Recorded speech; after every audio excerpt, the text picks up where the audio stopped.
Last weekend కి అయితే నేను అన్నవరం వెళ్ళి అన్నవరం సత్యనారాయణ స్వామి వ్రతం చేసుకుని దర్శనం చేసుకున్న తర్వాత అన్నవరం దగ్గరలో ఉన్న బెండపూడి ఆశ్రమం దగ్గరికి అయితే వెళ్ళడం జరిగింది. అండ్ మా వైఫ్ కి ఈ ఆశ్రమం గురించి తెలియదు అండ్ చాలా మందికి తెలియదు. అండ్ తూర్పుగోదావరి జిల్లాలో బెండపూడి గురువు గారు సాధువు గారు అంటే ఆల్మోస్ట్ అందరికీ తెలుసు. ఒకప్పుడు అల్లూరి సీతారామరాజు 1926 లో అయితే ఆయన శిష్యుడా లేదా ఆయన మారువేషంలో వచ్చారని చెప్పి పుకారు కూడా ఉంది.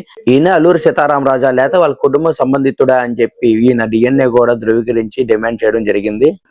ఇక్కడ స్పెషల్ ఏంటంటే ప్రతి ఒక్క భక్తులు కూడా మధ్యాహ్నం టైం వెళ్ళినా లేదా నైట్ టైం వెళ్ళినా కూడా అక్కడ ఆశ్రమంలో అయితే వీలుంటే పడుకోవడానికి ప్లేస్ ఇస్తారు అండ్ భోజనం పెట్టే పంపిస్తారు. ఈ ప్లేస్ వచ్చేసరికి స్వామి జీవ సమాధి అయిన ప్లేస్ అయితే ఇదే అండి.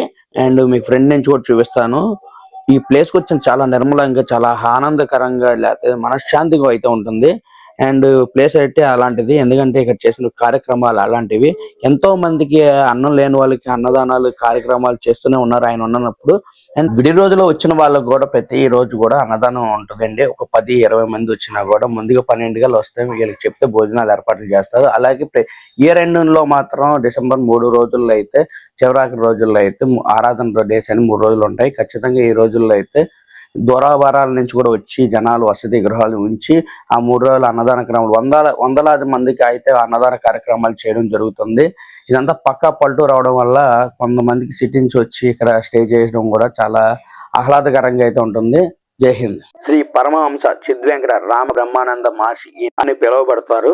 మీకు ఈయన గురించి ఎంతవరకు తెలుసో కొంచెం మాకు కూడా చెప్పండి. అండ్ నాకు తెలిసిన కొంతవరకే, మీకు తెలిసింది అయితే పూర్తిగా తెలిస్తే కామెంట్ లో తెలియపరచండి. And thank you all.